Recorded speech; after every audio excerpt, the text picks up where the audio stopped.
कक्षा 11वीं भौतिक, मैं RS प्रसाद सर आज आप लोगों को ऋजु रेखीय गति का भाग 2 कराने जा रहा हूं। चलिए देखिए इसमें क्या चीज है।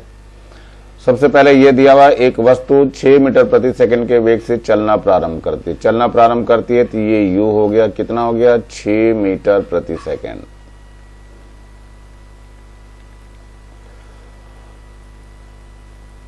यदि उसका एक समान त्वरण 1.2 मीटर प्रति सेकंड स्क्वायर हो, यानी त्वरण जो है a से दिखाते हैं और ये है 1.2 मीटर प्रति सेकंड स्क्वायर।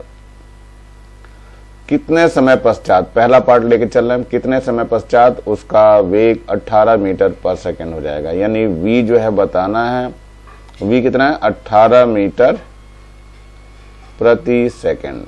ये वेग कब हो जाएगा, समय बताना है, यानी कि t बताना है।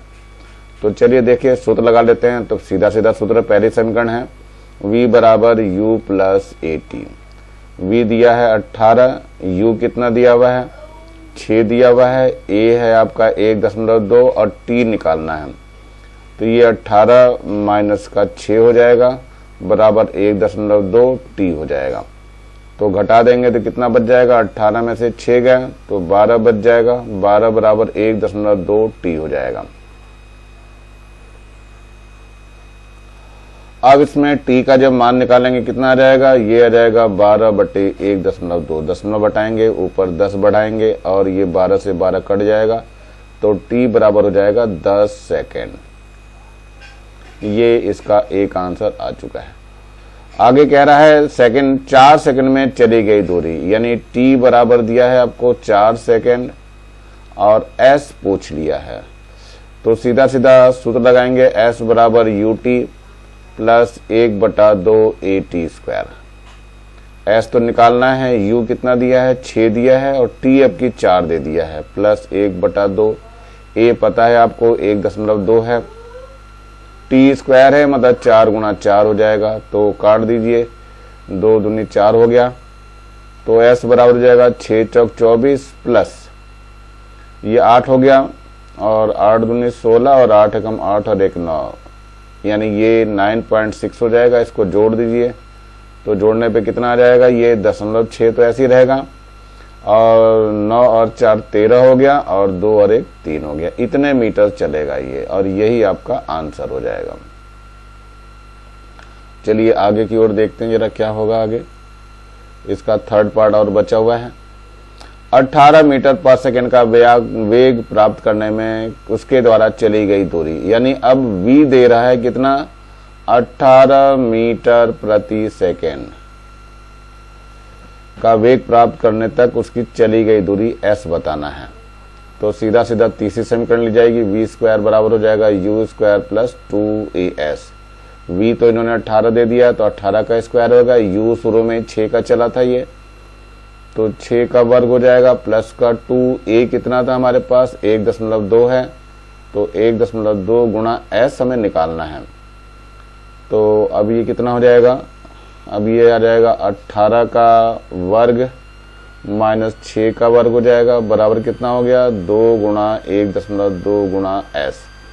अब ये एक बार जुड़ जाएगा यानी 18 प्लस 16 हो जाएगा और एक बार 18 माइनस 16 हो जाएगा बराबर कितना हो गया 2 गुणा 1.2 गुणा s। अब ये 8 और 6 14 और 1 और 1 2 और 1 3 हो गया और इधर से घटाएंगे तो 2 बच जाएगा और ये सब बटे में आ जाएगा 2 गुणा 1.2 बराबर s हो जाएगा।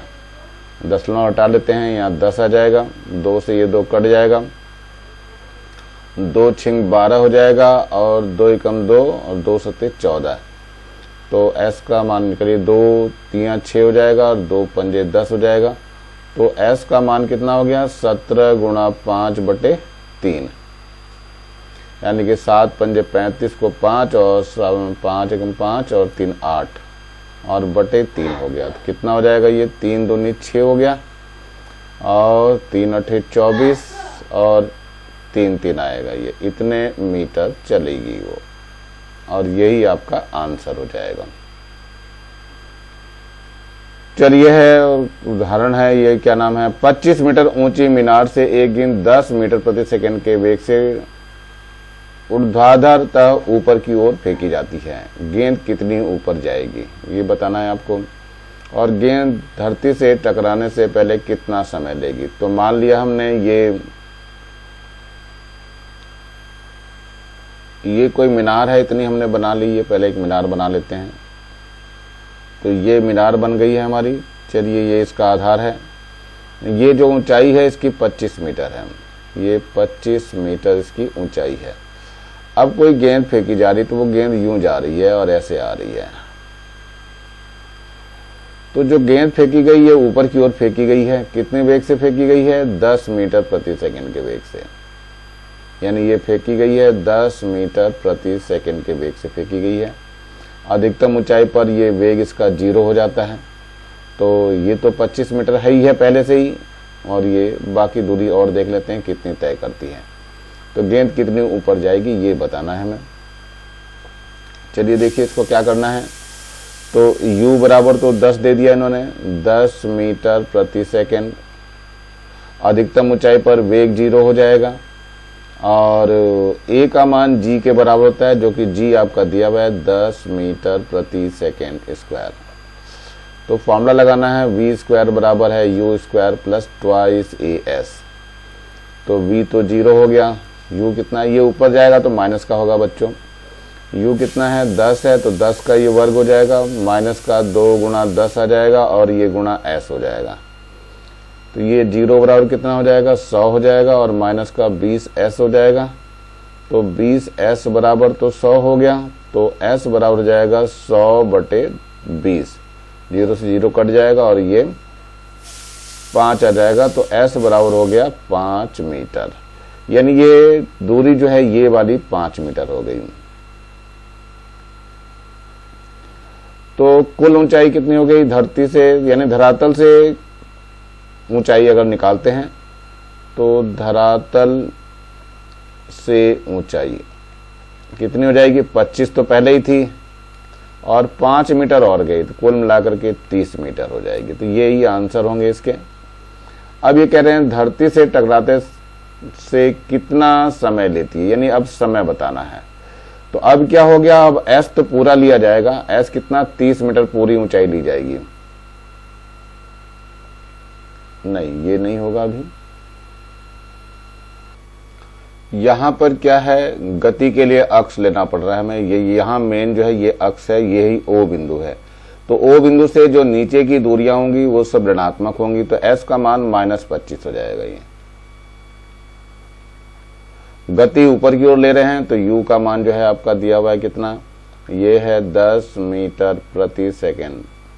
और इसके बाद जो g का मान है, यानी a का मान है, वो g है, वो माइनस का ही रहेगा, 10 मीटर पर सेकंड स्क्वायर।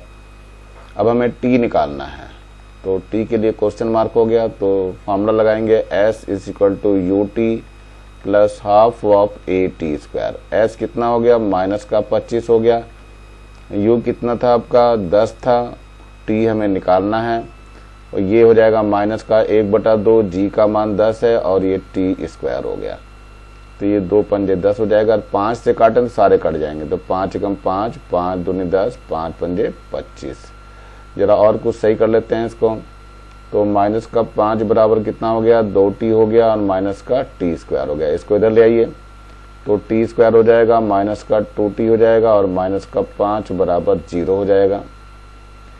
अब इसमें इसको उधर भेज देते हैं।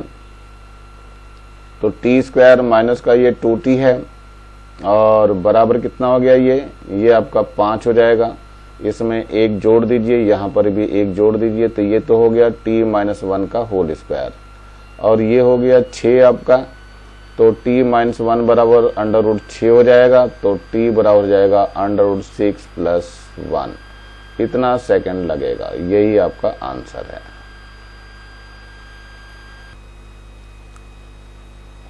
एक कार एक शहर A से दूसरे शहर B तक 40 किलोमीटर प्रति घंटे की चाल से जाती है। मान लिया ये शहर है और ये A और B शहर हैं और इनके बीच की दूरी जो है वो x किलोमीटर है।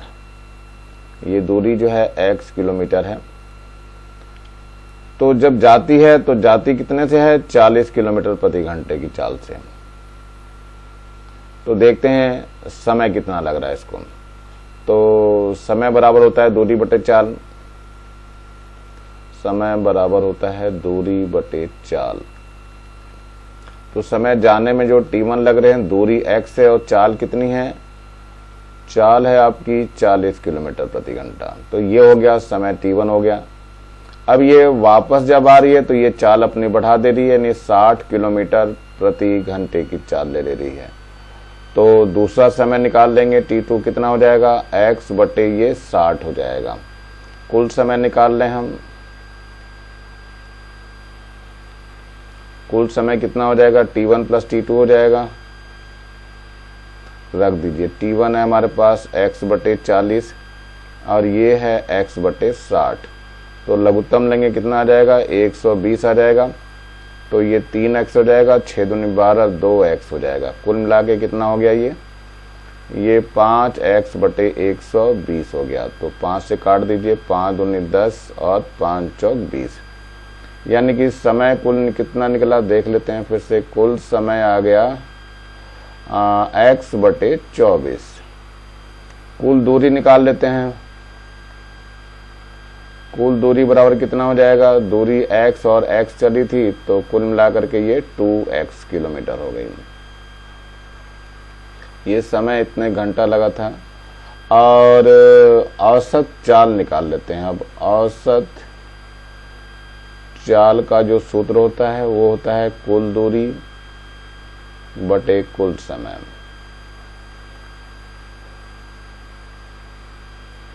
कुल दूरी हमारी 2x है और कुल समय जो निकल के आया था x बटे 24 आया था।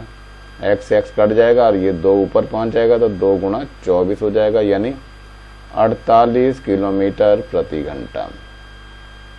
तो ये एक आंसर हो गया। अब ये औसत वेग की भी बात कर रहा है। तो औसत वेग ये होता है विस्थापन, कुल विस्थापन इसका बटे कुल समय।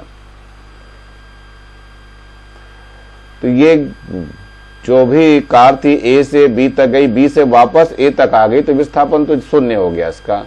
और समय आपका x बटे 24 लगाई है तो कुल मिलाकर के 0 आ जाएगा। यही इसका आंसर हो जाएगा। तो इस चीज में बहुत विशेष ध्यान रखना है आप लोगों को कि हाँ क्वेश्चन को कैसे हैंडल करना है। अब आगे आते हैं, ये कोई कार दी हुई है, कोई कार एक सरल रेखा में OP के अनुदिश, ये O है आपका बिंदु, ये O दिया हुआ है, OP और P यहाँ पे दिया, OP के अनुदिश गतिमान है। कार O से चल गए 18 सेकंड में P तक पहुंचती है, यानी OP तक पहुंचने में 18 सेकंड का समय लग रहा है। और फिर 6 सेकंड में Q पे आ जाती है, यानी यहाँ पर आ जाती है, वापस आती है। पहले गई है, ये गई है, फिर ये वापस आई है यहाँ।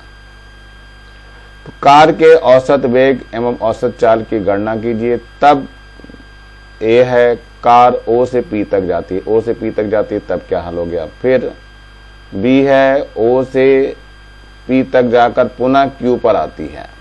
तो ये 2 हिस्सों में बांटा गया है, 2 हिस्सों में इसको देखना है हमें कैसे कैसे है।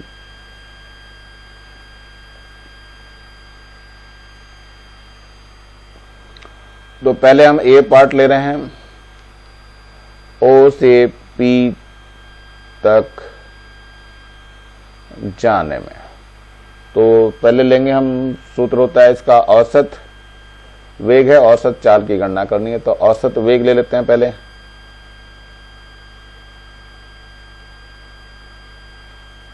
औसत वेग बराबर क्या होगा, कुल विस्थापन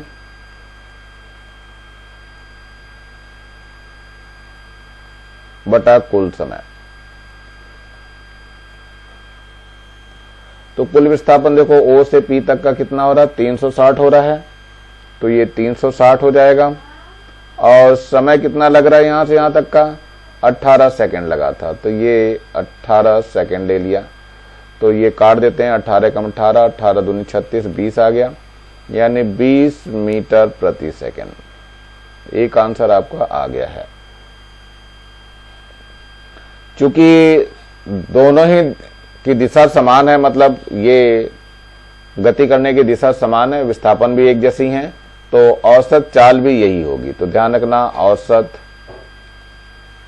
चाल भी कितनी हो जाएगी, 20 मीटर प्रति सेकंड हो जाएगी। तो ये दोनों आंसर आपके आ गए। अब हम की बात करते हैं बी वाले पार्ट की। तो चलिए बी पार्ट में क्या बोला गया है, जब वह ओ से पी तक जाती है और पुनः क्यू पर वापस आती है। तो पहले इस स्थिति में विस्थापन लेते हैं हम लोग। विस्थापन जब वापस आ जाएगी तो जो दूरी है वो ओ क्यू काम करेगी, यानी 240 काम करेगी, 240 मीटर हो जाएगा। समय जो लगा है वो आपका कितना लगा हुआ है,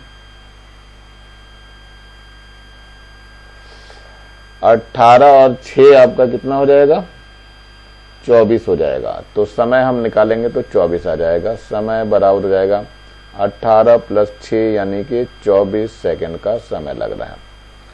तो वेग निकालते हैं पहले, औसत वेग बराबर कितना हो जाएगा, औसत ये विस्थापन है, विस्थापन तो 240 का है और समय 24 सेकंड लगा है। तो काट देंगे तो 24 दहम आ जाएगा। तो ये 10 मीटर प्रति सेकंड, ये एक आंसर आ गया औसत वेग का। अब निकालते हैं औसत चाल। तो औसत चाल में कुल दूरी बटा कुल समय लगता है।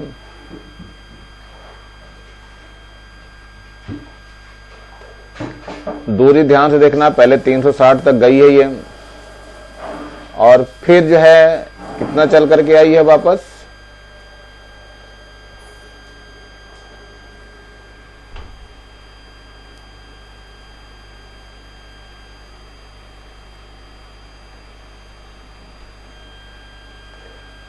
ये 360 माइनस 240 कर देते हैं इसमें। तो 360 माइनस 240 कर दीजिए तो निकल जाएगा कितना होगा, चलिए देखते हैं। तो ये कुल समय कितना हो जाएगा, ये देख लीजिए, कुल समय आपका उतना ही लगा था, 24 सेकंड ही। अब इसमें से कितना हो जाएगा, जोड़ घटा के देख लेते हैं। 360 कितना हो जाएगा, ये 720 हो जाएगा। और इसमें से 240 घटा दीजिए तो कितना आ जाएगा, ये 0 आ गया। 12 में से 4 गए, 8 बच गया, और यहाँ बचा 6, 6 में से 2 गया 4, 480 बच जाएगा। तो 480 बटे कितना हो गया, 24, काटेंगे तो 24 दूनी 48 यानी 20 आ जाएगा। यानी ये क्या हो गया, 20 मीटर प्रति सेकंड। ये आपका आंसर। देखो दोनों में अंतर आ गया आपका, विस्थापन में भी, यानी कि विस्थापन में अंतर है और दूरी में अंतर है, तो औसत वेग और औसत चाल में अंतर आ जाएगा। इसके बाद हम चलते हैं अगले प्रश्न की ओर। यह है एक वृत्तीय पार्क की त्रिज्या दी हुई है 1 किलोमीटर। एक साइकिल सवार उसके केंद्र ओ से चलना प्रारंभ करता है, उसके किनारे पी पे पहुंचता है, तत्पश्चात परिधि के सहारे क्यू पर पहुंचता है और अंत में ओ क्यू के अनुकेंद्र ओ पर वापस लौट आता है। निम्न की गणना कीजिए। यदि 10 मिनट लगे हों तो कुल विस्थापन, औसत वेग, साइकिल सवार की औसत चाल बतानी है। इसमें एक चीज ध्यान देनी है आपको कि ये जो पर्सन है ये आपका ओ से चलना प्रारंभ कर रहा है। तो पहले ये यहाँ से चला है इधर, और यहाँ से चलकर फिर ये वापस यहाँ आया है, फिर यहाँ से वापस आकर के यहाँ आ गया। तो विस्थापन तो शून्य हो गया इसका। तो पहला जो आंसर आ गया विस्थापन, यानी कुल विस्थापन कितना हो गया, कुल विस्थापन जो है वो शून्य हो गया। अब लेते हैं औसत वेग। ये सेकंड पार्ट है इसका, औसत वेग निकालने जा रहे हैं। औसत वेग बराबर होता है कुल विस्थापन बटे कुल समय। कुल विस्थापन तो 0 है और समय 10 मिनट लग रहा है, तो 10 ही रहने दीजिए, कोई बात नहीं है, तो 0 हो जाएगा पूरा। तो 0 आ जाएगा इसका। एक ये सेकंड आंसर है। थर्ड आंसर में थोड़ी दिक्कत होगी। थर्ड में देखते हैं क्या है, कुल दूरी निकालनी है हमें। तो कुल दूरी में पहले तो ये त्रिज्या है, ये भी त्रिज्या है आपकी, और ये जो है पूरी जो है पूरे वृत्त की परिधि का चौथाई हिस्सा है।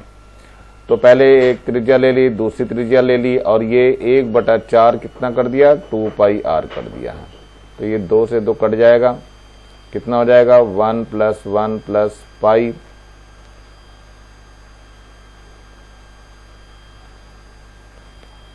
का मान रख लीजिए 3.14 और ये गुणा 1 हो जाएगा। तो कुल मिलाकर 3 2 5 हो जाएगा, 5.14 हो जाएगा, इतने किलोमीटर। और समय कितना लगा हुआ है, देखो समय दिया है 10 मिनट, तो मिनट को बदल दीजिए घंटे में, तो ये 0 0 कट जाएगा, 1/6 घंटे हो जाएगा। तो औसत चाल अब निकल जाएगी। औसत चाल बराबर कुल दूरी बटा कुल समय। तो कुल दूरी कितनी हो जाएगी, 5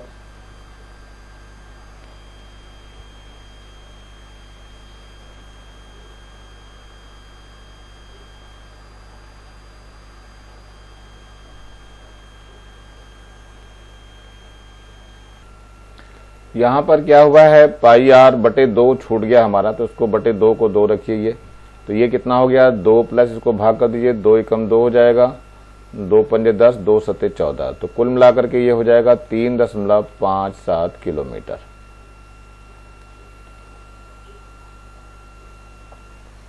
अब निकालते हैं औसत चाल। औसत चाल तो कुल दूरी बटा कुल समय हो जाएगा।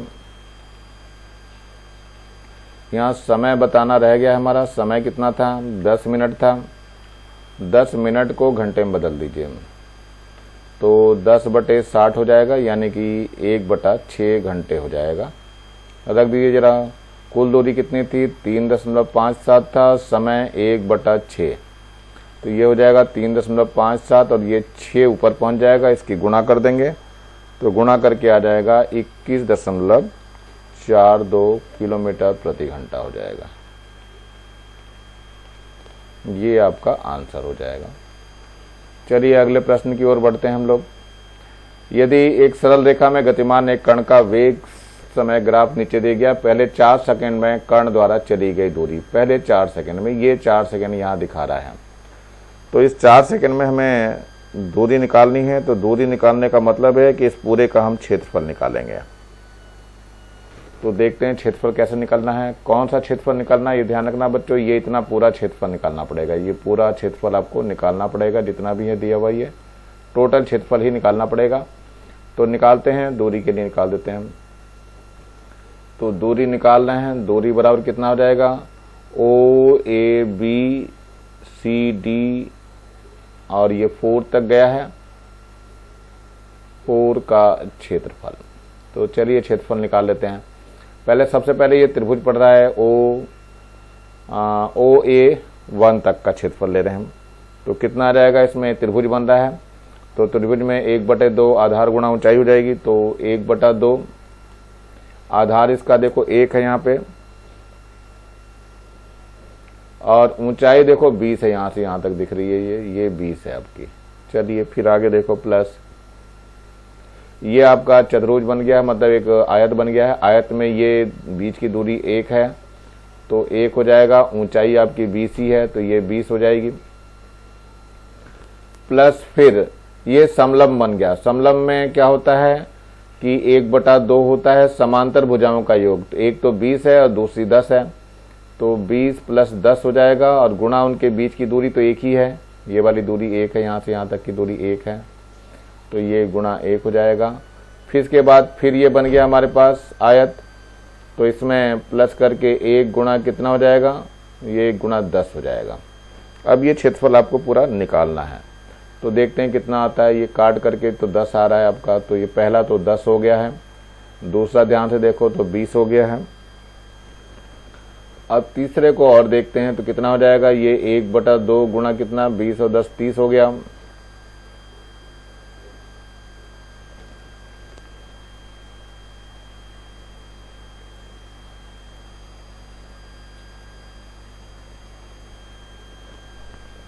और प्लस का 10 और है, तो कुल मिलाकर के ये आ जाएगा आपका 15।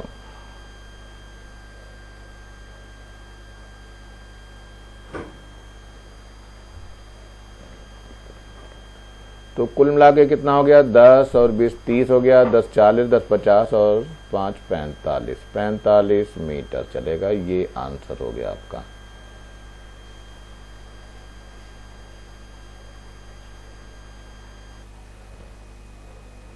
ये बच्चों जोड़ करके फिर से देखना, ये 55 आ रहा है आपका 45 नहीं आ रहा, 55 आएगा। ये 55 देखो 10 20 30 हो गया, 30 और 10 40 और 10 50 और 5 55 हो गया, तो 55 मीटर आएगा। इसको सही कर लेंगे आप लोग। चलिए अगले प्रश्न की ओर बढ़ते हैं। एक पिंड 4 मीटर प्रति सेकंड के वेग से गतिशील है, यानी यू दे दिया इन्होंने कितना, 4 मीटर प्रति सेकंड गतिशील है। यदि उसका त्वरण 2 मीटर पर सेकंड स्क्वायर हो, यानी ए दे दिया इन्होंने 2 मीटर प्रति सेकंड स्क्वायर, तो 5 सेकंड पश्चात, यानी टी बराबर दे दिया है 5 सेकंड पश्चात उसका वेग बताना है, उसके द्वारा तय की गई दूरी यानी एस बताना है। ये दो चीजें बतानी है। चलिए देखते हैं, पहले एक एक सूत्र लगा लेते हैं। सबसे पहले वेग की तरफ बढ़ते हैं, तो v बराबर होता है u प्लस ए टी। तो u आपको पता ही है 4 है, और प्लस a कितना है, a 2 है, और t कितना है 5 है। तो कितना हो जाएगा, ये 4 प्लस 10 हो जाएगा, ये हो जाएगा 14 मीटर प्रति सेकेंड, यानी वेग निकल गया। ये आपका एक आंसर हो गया है। चली गई दूरी की भी गणना कर लेते हैं। s बराबर होता है U T plus half of A T square. तो u कितना दिया हुआ है, u तो आपको दिया हुआ है 4, इसमें समय कितना दिया है 5 दिया है, 1/2, a कितना दिया है 2 दिया है, और t का स्क्वायर मतलब 5 का स्क्वायर हो जाएगा। तो 5 का स्क्वायर मतलब 5 गुणा 5 कर दीजिए। 2 से तो ये 2 कट जाएगा, 5 चौक 20 हो गया, और 5 पंजे ये 25 हो गया। कुल मिलाकर कितना आ जाएगा, 2 और 2 4 5 45 मीटर की दूरी तय करेगा, और यही आपका आंसर हो जाएगा। चलिए विराम से चलकर कोई पिंड 3 सेकंड में, विराम से मतलब कि u बराबर 0 है। विराम से चलकर कोई पिंड 3 सेकंड में, यानी t बराबर जो है 3 सेकंड है, 6 मीटर प्रति सेकंड का वेग प्राप्त कर लेता है। इनके v बराबर है 6 मीटर प्रति सेकंड का वेग प्राप्त कर लेता है। त्वरण ज्ञात कीजिए, यानी a ज्ञात करना है आपको। तो सीधा सीधा सूत्र है v बराबर u plus A T. v का मान कितना है 6 है, u का मान कितना है 0 है, a हमें निकालना है, t का मान 3 है। तो ये हो गया 6 बराबर 3a, तो a का मान कितना हो जाएगा 6/3 हो जाएगा, 3 दूनी 6 हो जाएगा। a बराबर हो जाएगा 2 मीटर प्रति सेकंड स्क्वायर। मात्रक लिखने सही सही बहुत जरूरी है। ये है 18वां। एक कार समान वेग 36 किलोमीटर प्रति घंटा से वेग से चल रही है, ब्रेक लगाने पे 10 मीटर चलकर रुक जाती है। त्वरण की गणना कीजिए, बताइए कार रुकने में कितना समय लेगी। तो सबसे पहले इसका u लिख लेते हैं। u कितना है 36 किलोमीटर प्रति घंटा, इसको बदलिए मीटर पर सेकंड में। तो 36 गुणा कितना हो जाएगा 1000 हो जाएगा ऊपर, नीचे 60 गुणा 60 हो जाएगा, ये मीटर पर सेकंड में बदल जाएगा। तो ये 0 से 0 कट जाएगा, इस 0 से ये 0 कट जाएगा, और 6 × 36 हो गया, पूरा 36 कट जाएगा। तो कुल मिलाकर के 10 मीटर पर सेकंड आ जाएगा। ये u आ गया। कार चूंकि रुक जाती है तो v 0 हो जाएगा, और कितनी दूरी चल करके, s बराबर है 10 मीटर चल करके। तो सबसे पहले हमें त्वरण की गणना करनी है, यानी a बताना है। तो a के लिए सूत्र लगा लीजिए। तो ये होता है v स्क्वायर बराबर होता है u square plus twice as।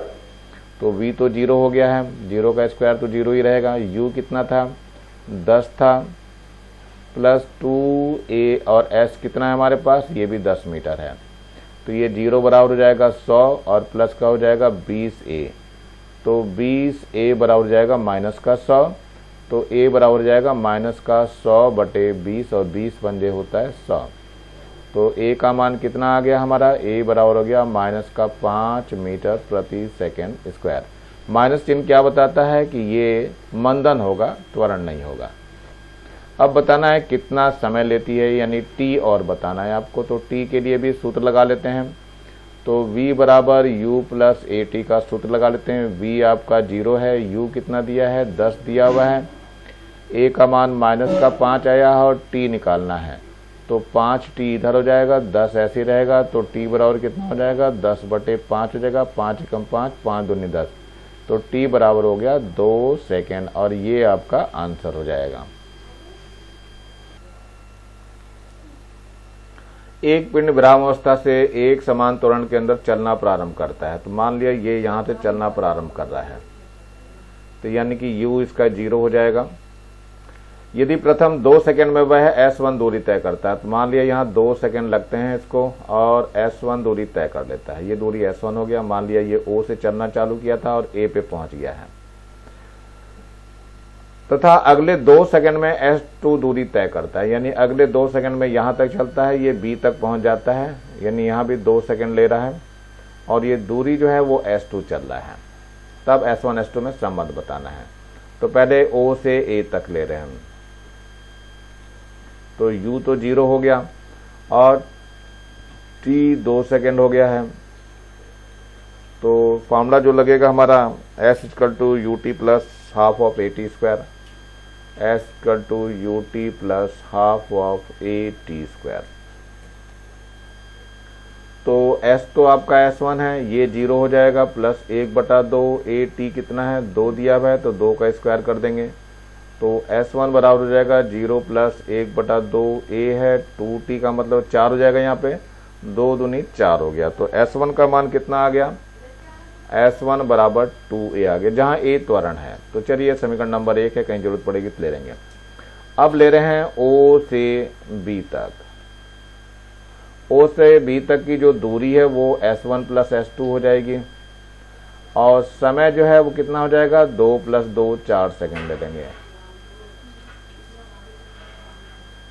ये 4 सेकंड हो गया। U तो 0 ही रहेगा, तो S बराबर फिर वही सूत्र लगा देंगे, S बराबर UT प्लस 1/2 AT स्क्वायर। यहाँ पर S1 प्लस S2 हो जाएगा और ये 0 ही रहेगा, 1/2 AT की जगह कितना हो जाएगा 4 हो जाएगा, 4 का स्क्वायर कर देंगे। तो यहाँ S1 प्लस S2 बराबर कितना हो गया 1/2 A, 4 का स्क्वायर 16 होता है, काट देंगे इसको, कितना आ जाएगा 2 × 8 = 16।